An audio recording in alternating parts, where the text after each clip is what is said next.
Once upon a time, there lived a man who was very unhappy with his life.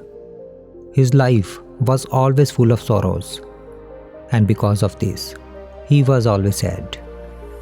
One day, one of his friends told him that a very wise Zen monk was staying in a nearby town for few days. He suggested him to meet the monk for his problem. Initially, the man was reluctant to meet the monk, but then he thought that there was no harm in meeting the monk. So, he decided to meet the monk. Next day, the man went to see the monk at his place. When the man entered the room, he saw that the monk had just finished his meditation and was sitting peacefully on a simple cloth mat. The man bowed down to him and sat in front of him. Then he said, "Sir, my life is full of sorrows." Then he told the list of problems he had to the monk one by one. Then the man said, "Sir, I have so many problems in my life that, due to which I am always sad. Please give me some solution." After that, the man became silent and started waiting for the monk to speak.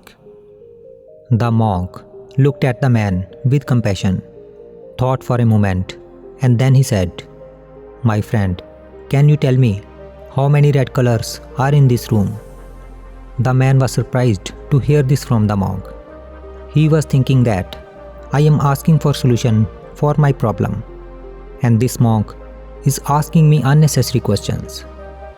But still, unwillingly, he looked around the room, counted red colors in the room, and then said, "Sir, there are many things in this room which are having red color." Then he explained, "Sir, this pillow is red, that apple is red, that mat is red, and your slippers are also red. And apart from that, there are many red colored things in this room." The monk said, "Okay, now, without looking anywhere, tell me how many blue colors are in this room." The man was confused listening to this. Then he said, "Sir, how can I tell you without seeing again?" "Why?" asked the Zen master. Then he continued, "When you were looking for red color, did not you notice blue color then?" The man said, "No, sir. When I was looking for red color, I was focused only on red color. Therefore, I could not notice blue color in this room." Listening to this, the monk smiled and said, "My friend, this is the answer of your question. Our life is also like that. You will get what you will look for.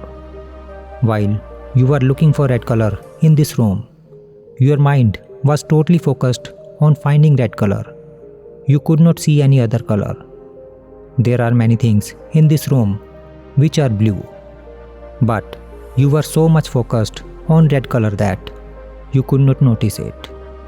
Similarly, our life is also a combination of both happiness and sorrow, but you have focused your attention so much on the sorrows in your life that you don't see happiness in your life.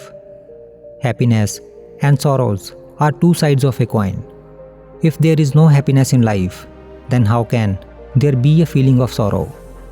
Similarly, if there is no sorrow in life, then how can there be a feeling of happiness?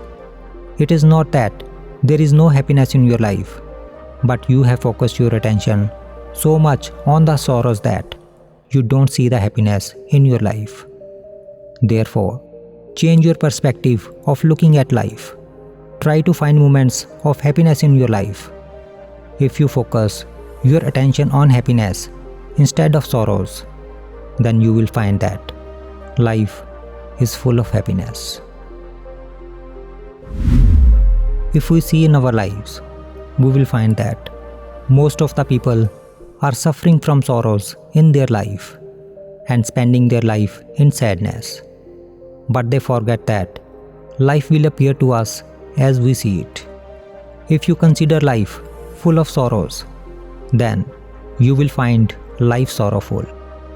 And if you consider life full of happiness, then you will find life full of happiness. Happiness and sorrow are both part of life. There cannot be only happiness in anyone's life, and there cannot be only sorrow in anyone's life. Life is a combination of both happiness and sorrow. What matters is on what we focus our attention on. If you look for happiness in your life, you will get happiness. And if you look for sorrows, you will get sorrow. Therefore, always try to find happiness, even in the smallest things in your life. And remember that every moment that is passing by will never come back. So why not live this moment happily rather than being sad?